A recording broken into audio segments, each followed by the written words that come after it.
오늘날 우리가 이 말씀을 읽으면서 우리가 이 말씀을 읽는 우리에게도 하나님께서 그렇게 말씀하셨습니다. 나의 안에 거하라. 너는 내 것이라 고백하였으니 우리가 그것에 순종하며 주님 안에 거하기 원합니다. 주님 안에 거하며 예배드리기 원합니다. 우리 이 시간 간절히 주님께 고백하도록 하겠습니다. 기도하겠습니다. 하나님 아버지 감사합니다. 주여 아버지 하나님 은혜와 사랑으로 덧입혀 주시옵소서.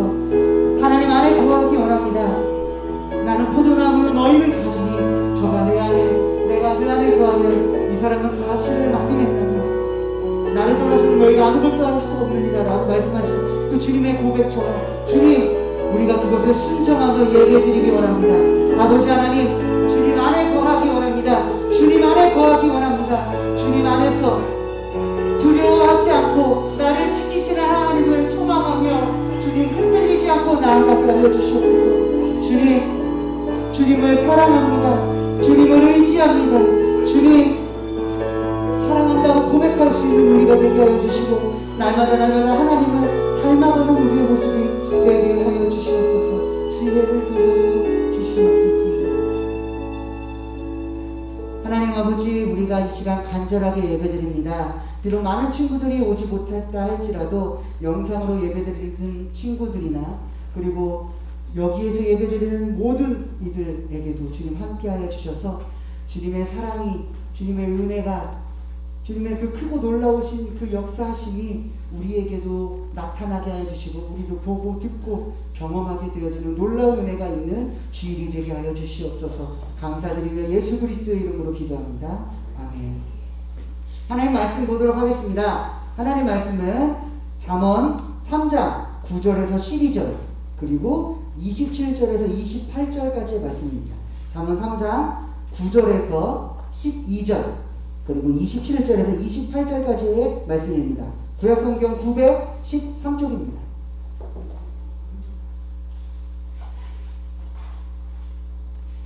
잠언 3장 9절부터 12절 그리고 27절부터 28절까지입니다. 강도사님이 한 절, 우리 친구들이 한 절 교독하도록 하겠습니다. 내 재물과 내 소산물의 처음 익은 열매로 여호와를 공경하라.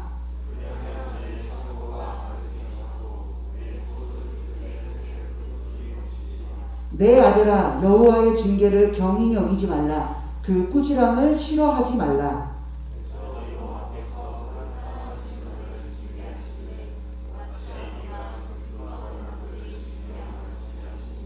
27절입니다. 내 손이 선을 베풀 힘이 있거든 마땅히 받을 자에게 베풀기를 아끼지 말며.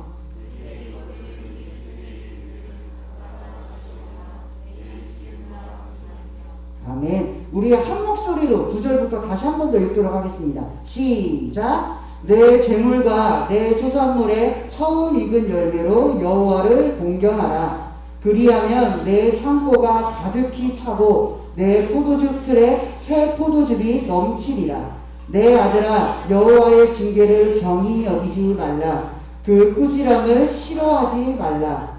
대저 여호와께서 그 사랑하시는 자를 징계하시기를 마치 아비가 그 기뻐하는 아들을 징계함 같이 하시느니라.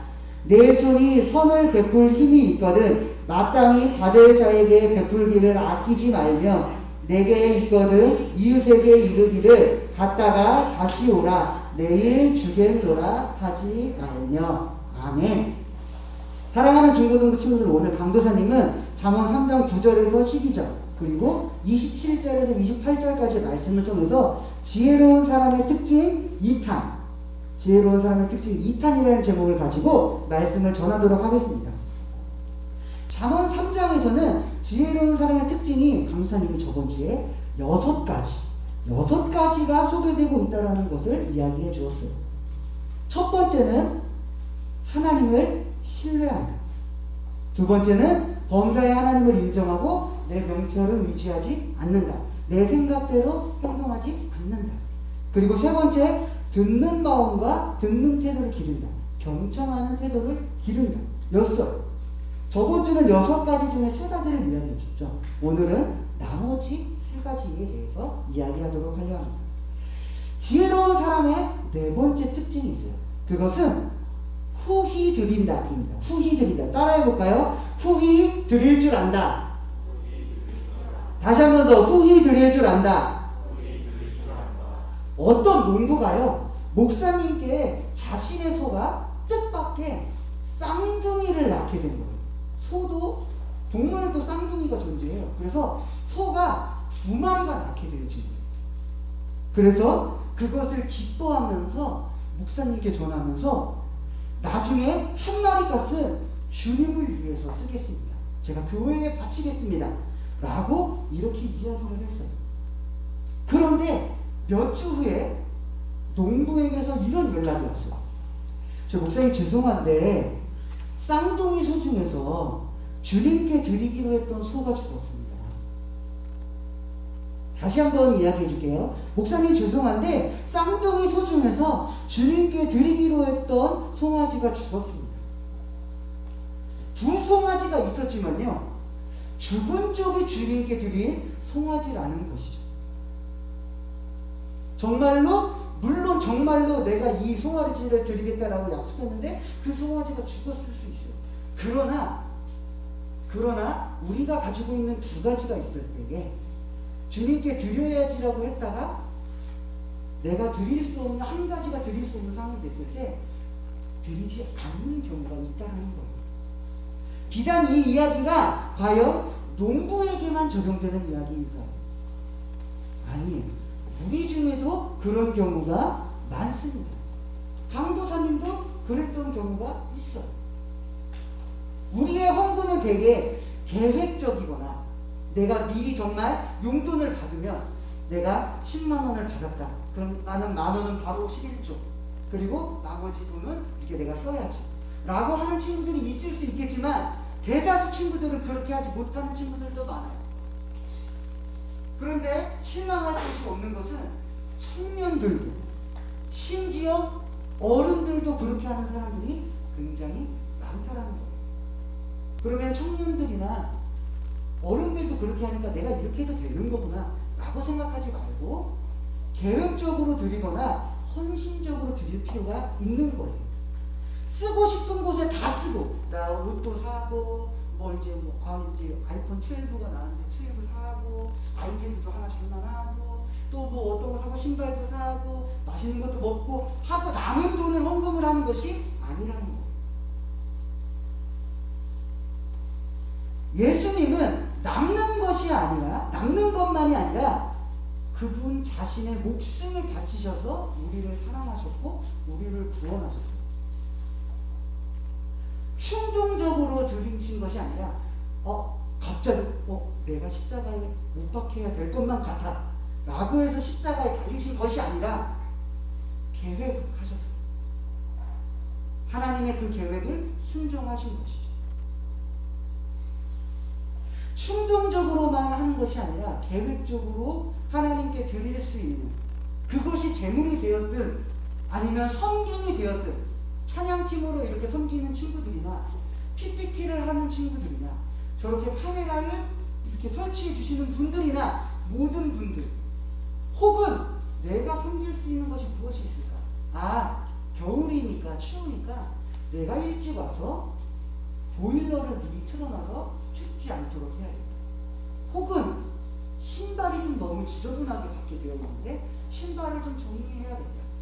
또는 내가 헌금을 정말 내가 이 헌금을 드리기 위해 잘 모아놨는데 이거를 하나님께 정말 이쁜 마음으로 내가 소중하게 드려야겠다. 그 모든 섬김에 있어서, 그 모든 헌신에 있어서 우리는 목숨을 다할 정도만큼 정성을 들여서 해야 한다는 거예요. 목숨을 바치셨던 예수님을 우리가 기억하면서 또한 주님을 위하여서 드리는 것을 아까워하지 않아. 우리의 재물이든 우리의 몸이든 우리의 섬김과 헌신이든 아까워하지 않는 우리 모두가 되기를 강도사님은 간절히 소망합니다. 지혜로운 사람의 5번째 특징, 그 5번째 특징은요, 고난을 대하는 태도가 다르다는 것입니다. 자, 따라해 볼까요? 자, 넘겨주세요. 핸드폰 보지 말고요. 네. 자, 5번째, 고난을 다르게 바라본다. 자, 다시 한 번 더, 고난을 다르게 바라본다. 후히 베풀면서 살면 경제적으로 풍성해질 수 있어요. 성경은 그렇게 이야기하거든요. 그런데 그것이 절대적인 불변의 법칙은 아니에요. 후히 드리는 사람이 풍족하지 못한 경우도 있거든요.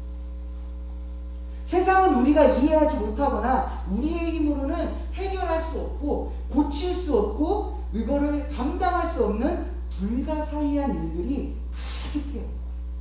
많죠. 우리 친구들 생각해봐요. 이건 왜 일어났을까?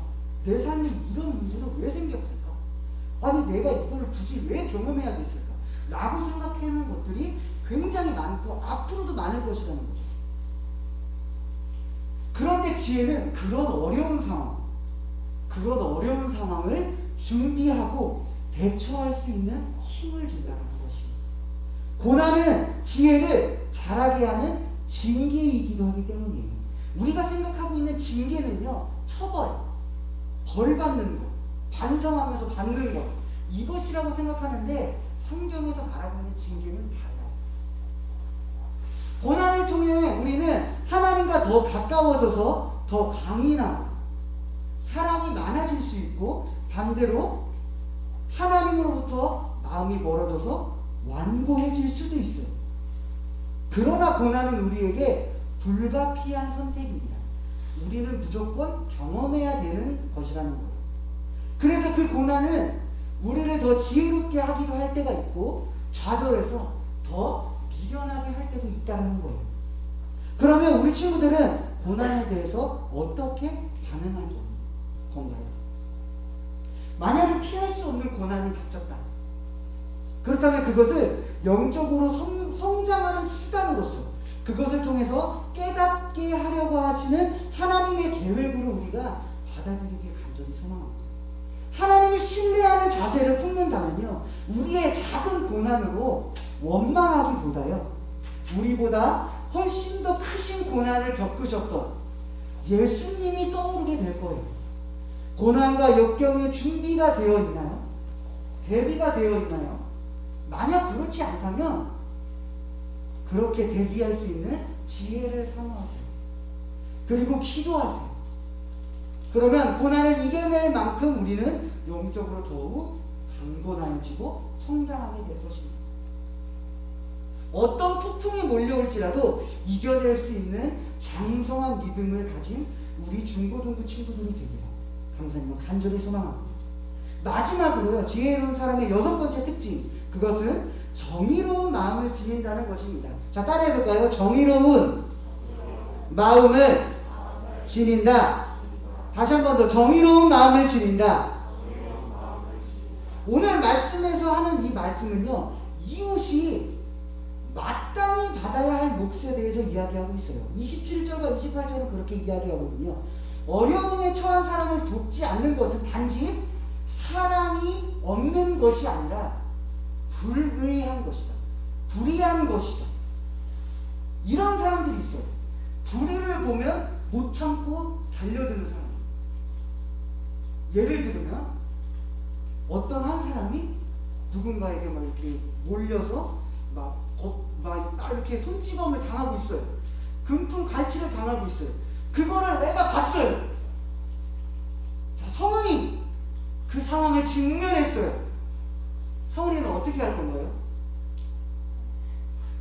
난감한 걸 왜 저한테 질문하시나요? 자, 대성이 만약에 그런 상황을 대성이가 봤어요.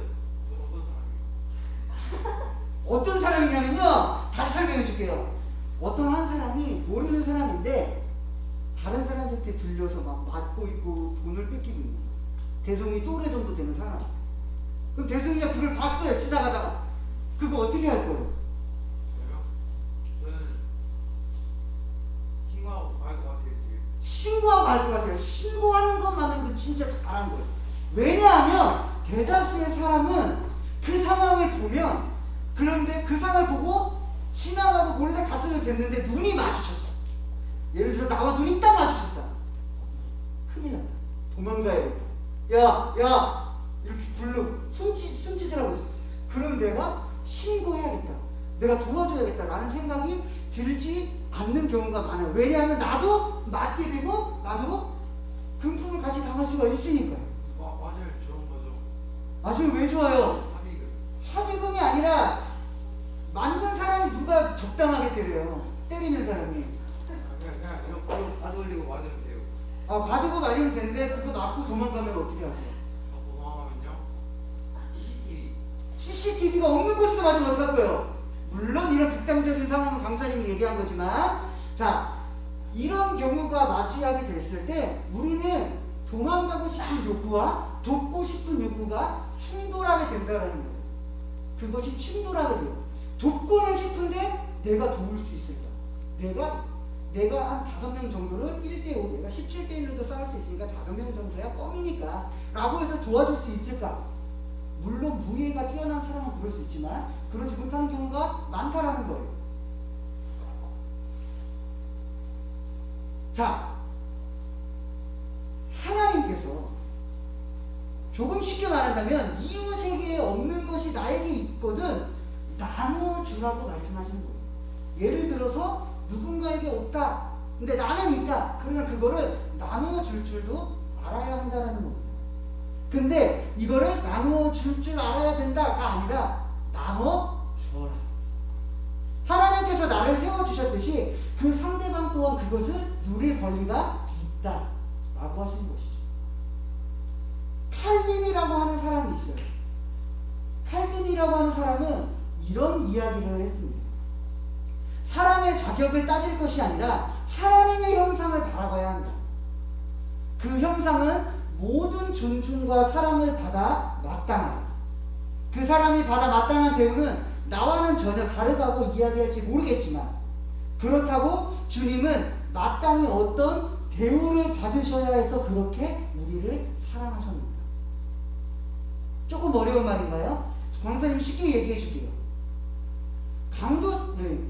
예수님이 채찍질 받으시고 십자가에 달리실 그 대우를 받으셔야 되는 분이셨을까요? 아니에요. 그런데 그 대우를 받으신 이유가 나 때문이라는 나를 구원하시기 위해서. 예수님이 그렇게 사랑하셨다. 그만큼 이웃을 사랑해야 하는 것은 당연한 것이고 마땅한 것이다. 성경은 말하고 있는 것입니다.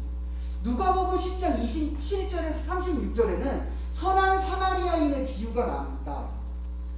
죽어가는 이를 보고도 돕지 않고 지나갔던 제사장이나 레위인처럼 하지 말고 사마리아인처럼 도와야 된다라고 성경은 말하고 있는 것입니다.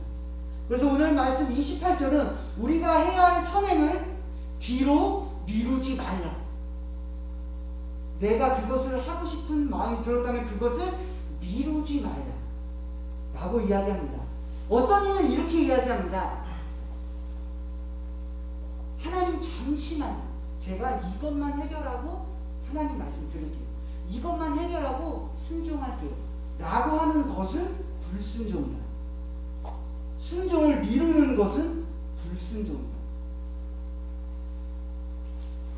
어려움에 처한 사람을 만났다면 그가 누구이든지 내가 사랑해야 할, 또 도와주어야 할 이웃이라는 거예요. 어려움에 처한 이웃을 돕는다면 거기에서도 또한 배울 지혜가 있다는 것입니다. 우리 친구들은 누구를 돕고 있나요? 내가 돕고 싶은 친구? 내 도움이 분명히 필요한 게 보이는데 안 돕고 있는 친구들은 혹시 있진 않나요? 하나님은 힘이 많고 연약한 우리를 용납하셨어요. 받아주셨다는 거예요.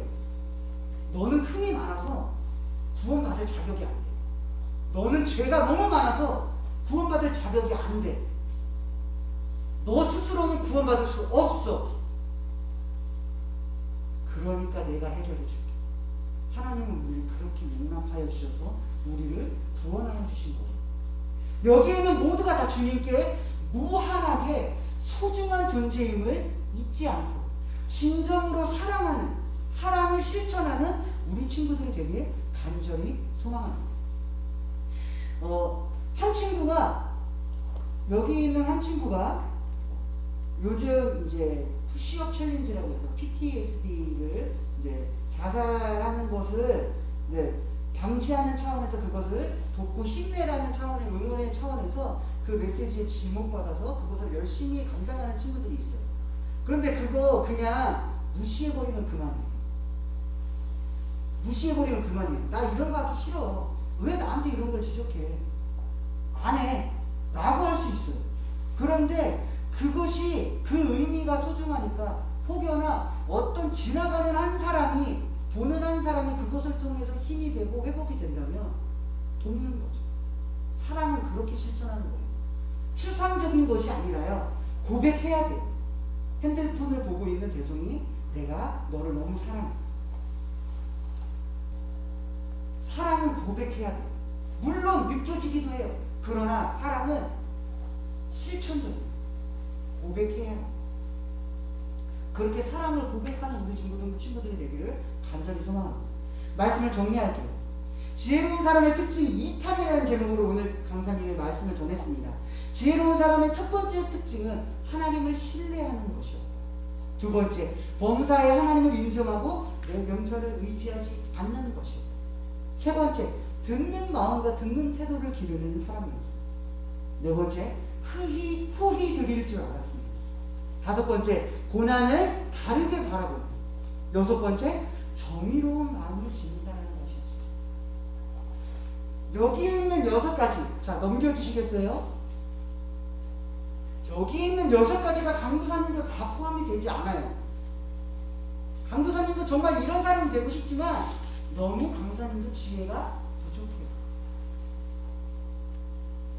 여기 있는 친구들이 오히려 강도사님보다 더 여기에 더 부합되고 해당되는 친구들일 수 있어요. 강도사님은 못하고 있는 것인데 우리 친구들은 이미 충분히 하고 있는 것들도 있을 거예요. 근래에 들어서 강도사님은 참 많이 힘들었던 것들이 많았어요. 지금까지도 그렇고요. 그러나 이런 생각이 들었어요. 과연 내가 창대교회 중고등부 친구들에게 여기 있는 친구들에게 하나님의 말씀을 전할 자격이 될까? 강도사님이 전하는 이 말씀들은 항상 강도사님 마음을 치는 말씀들이었어요. 너부터 잘해. 너가 이거 지켜야지. 강도사님 마음에 계속 채찍질하는 말씀이었어요. 그래서 이 말씀을 전하기가 부끄럽고 두려웠어요. 그런데 강도사님보다 조금 더 나아 보이는, 강도사님보다 훨씬 더 잘하고 있는 우리 친구들에게 말해야 될 것 같아요. 그래서 이렇게 말씀을 준비한 거예요.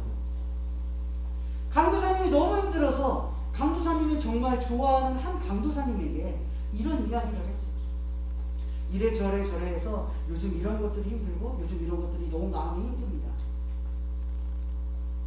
그랬더니 그분이 이런 말씀을 하셨어요.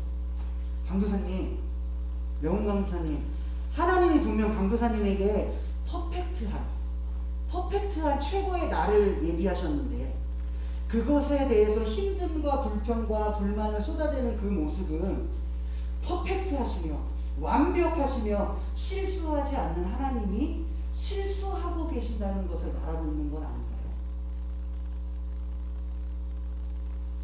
우리 친구들에게 고백합니다. 내 삶이 힘들죠. 어려워요. 고통스러울 때도 있고요. 왜 내가 이런 것들을 경험해야 될까? 라고 생각이 들 때가 있을 것입니다. 그런데요, 하나님은요, 우리 친구들에게 최고의 날을 주신다는 거예요. 매일이 최고의 날이에요. 그런데 거기서 감사한 것을 찾지 못한다면, 내가 하나님에 대한 사랑을 찾지 못한다면, 그것은 완벽한 하루를 주시는 하나님을 불평불만하고 있는 거예요. 하나님, 실수하셨네요. 나에게 최악의 날을 주셨고, 그것을 변증하고 있는 것입니다. 하나님은 실수도 가끔씩 하시는 분, 그 실수를 나한테 하시는 분. 하나님은 그런 분이 아닙니다. 우리 친구들에게 최고의 날을 주시며 우리 친구들에게 최고의 것들을 주시기 아끼지 않으시는 분이에요. 우리 친구들이 지혜를 구하면요, 하나님은 하나님께서 예비하신 최고의 지혜를 우리 친구들한테 줄 거예요. 그 최고의 지혜는요, 예수님. 우리 마음에 예수님을 담아주세요. 그 지혜를 사모하세요. 하나님은 실수하지 않는 분이심을 믿나요? 그렇다면 강도사님보다 더 나은 우리 친구들은 하나님 앞에서 더욱더 진실되게 그리고 더욱더 지혜롭게 나아가는 중고등부 친구들이 되길 강도사님은 간절히 소망합니다. 우리 시간 기도하기 원합니다.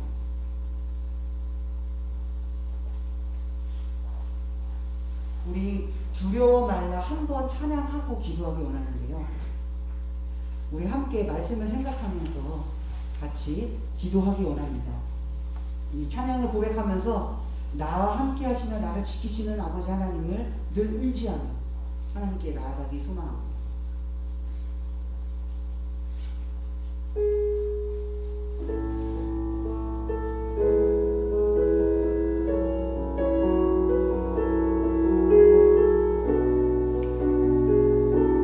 찬양합니다. 두려워 말라 두려워 말라 너와 함께하니 놀라지 말라 나는 내 하나님 되리니 무서워 말라 내 도와주리니 너는 마음에 염려치 말라. 한 번 더 고백합니다. 두려워 말라 두려워 말라 너와 함께하니 놀라지 말라. 우리 가슴에 손을 얹고 고백할까요? 무서워 말라 무서워 말라 나를 도와주리니 너는 마음에 염려치 말라. 내가 너를 굳세게 하리라. 내 손으로 너를 꼭 붙잡아주리라.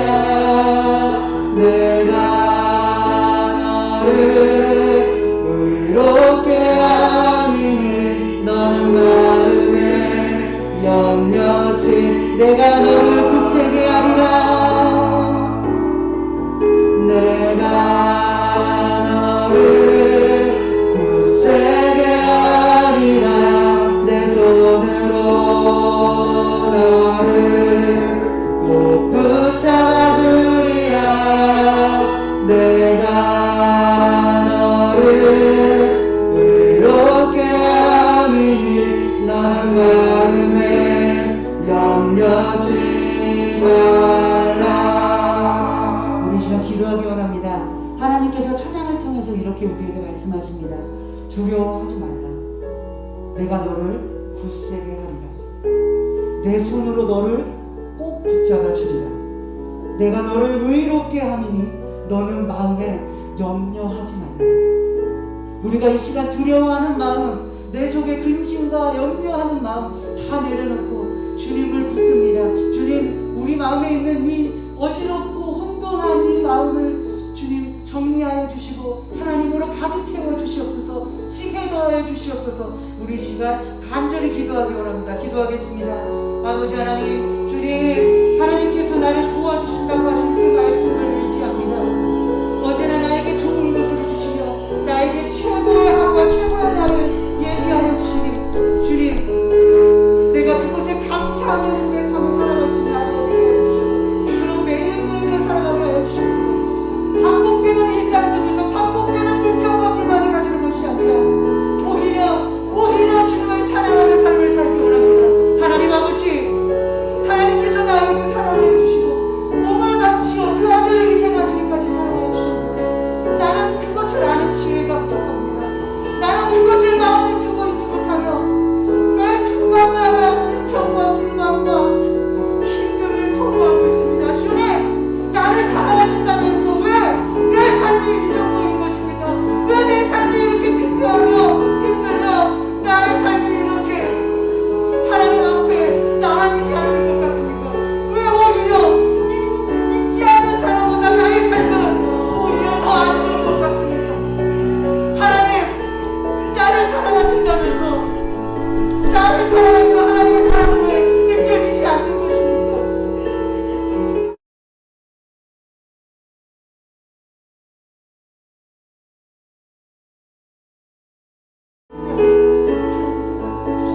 아버지 하나님, 붙잡아주시고 주님, 하나님을 사모하며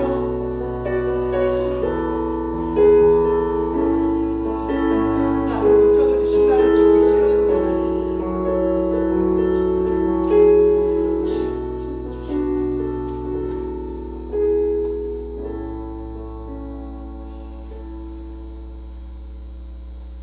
사랑의 하나님, 하나님은 실수하지 않는 하나님이신 줄 믿습니다. 우리에게 언제나 좋은 것을 주기 원하시며 언제나 복을 주시기 원하시는 분임을 우리는 믿습니다. 주님, 그것에 대하여 의심하는 마음이 들지 않게 하여 주시고 그것을 바로 믿으며 흔들리지 않는 믿음을 우리가 사모하오니 우리의 믿음이 반석 위에 세워진 교회처럼 굳건히 바로 서는 은혜가 있게 하여 주시옵소서. 주님, 우리가 교회에서 하나님을 예배할 때뿐만이 아니라 삶 속에서도 하나님을 예배하는 예배자로 살아가기 원하며 세상 속에서도 주님을 닮아가는 주님의 자녀다운 모습으로 살아가는 그런 지혜가 필요합니다.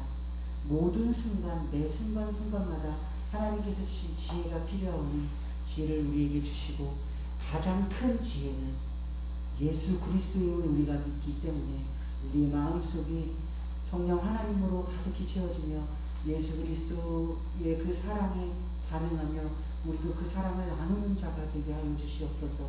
하나님을 닮아가며 더욱더 이렇게 예배드리기 어려운 이 시기에도 하나님을 예배하며 하나님을 찬양하는 우리가 되게 하여 주시옵소서. 감사드리며 예수 그리스도의 이름으로 기도합니다. 아멘. 우리 다 같이 주님 가르쳐 주신 기도로 예배 마치도록 하겠습니다. 하늘에 계신 우리 아버지, 아버지의 이름을 거룩하게 하시며 아버지의 나라가 오게 하시며 아버지의 뜻이 하늘에서와 같이 땅에서도 이루어지게 하소서. 오늘 우리에게 일용할 양식을 주시고 우리가 우리에게 잘못한 사람을 용서하여 준 것 같이 우리 죄를 용서하여 주시고 우리를 시험에 빠지지 않게 하시고 악에서 구하소서. 나라와 권능과 영광이 영원히 아버지의 것입니다. 아멘. 예배를 마쳤습니다. 우리 친구들 선생님과 간단하게 얘기하고 집에 돌아가기 바랍니다.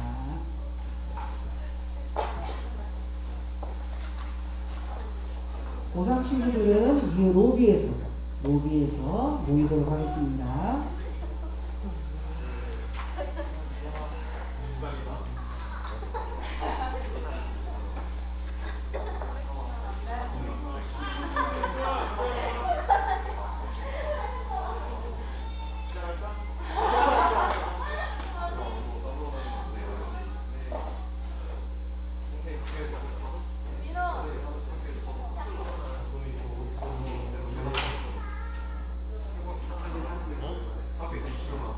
할로윈 때도 이거 아니고